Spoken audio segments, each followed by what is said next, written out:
Hello everyone. Well, today I want us to quickly talk about preservation. That's why I have these ones here. I have here preserved Devon custard. I have sardines in sunflower oil. I have these green giant sweet corn. You know, these things are preserved, and I'm sure we are not new to the idea of preservation. You realize that so long as they remain preserved, they wouldn't go bad. So long as the sardines remain preserved in the sunflower oil and kept inside this container, it wouldn't go bad.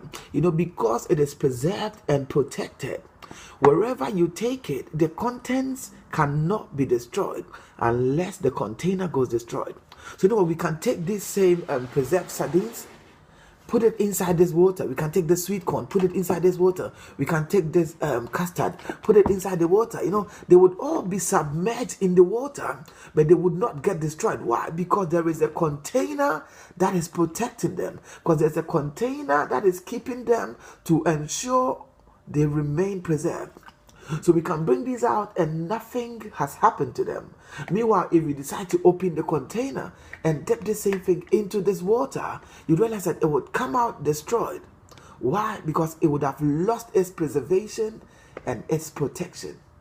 You know what? In the same way as a believer or as a child of God, God preserves us. You know, Psalm 121 makes us understand that the Lord preserves those who are faithful to Him.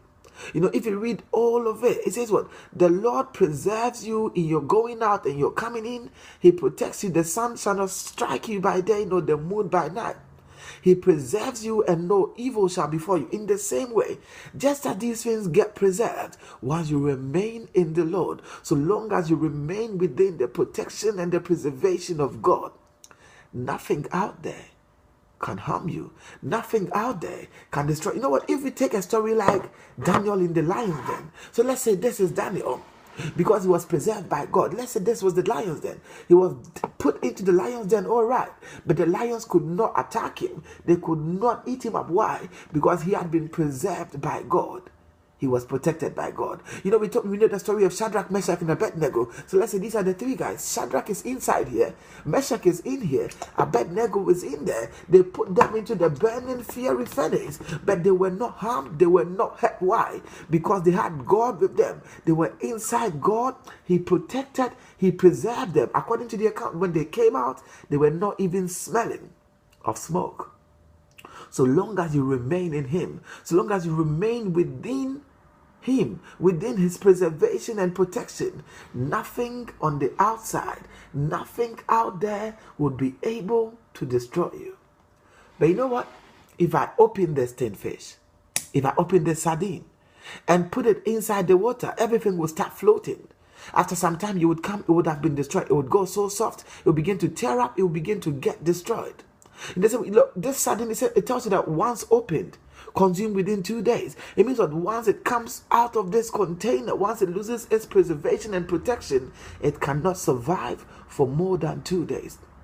In the same way, as a child of God, once you leave the protection and preservation of God, you cannot survive out there. Why? Because the enemy is out there waiting to pounce on you, waiting to destroy you, waiting to kill you. But once you remain here, you are preserved by God. You know what? Once you are preserved, you can choose to go out. The preservation and protection goes with you. That's why David said, even though I walk through the valley of the shadow of death, I will fear no evil because you are with me. Because you are with me, you preserve me, you protect me. Nothing out there will harm me. That's what the Bible says. 1,000 may fall on your left, 10,000 on your right. Nothing will befall you. And only with your eyes would you watch. Somebody remain in God. Remain preserved. So long as you are in Him, you are preserved and protected. I want you to share this video with somebody. Tell them they should remain in God. If you remain preserved and protected, and nothing out there can harm you. But once you go out, you are at the mercy of the devil. Somebody, don't be prone to that. Remain preserved, remain protected. Until we meet again, God bless you. My name is Solomon. Bye for now. Remain preserved.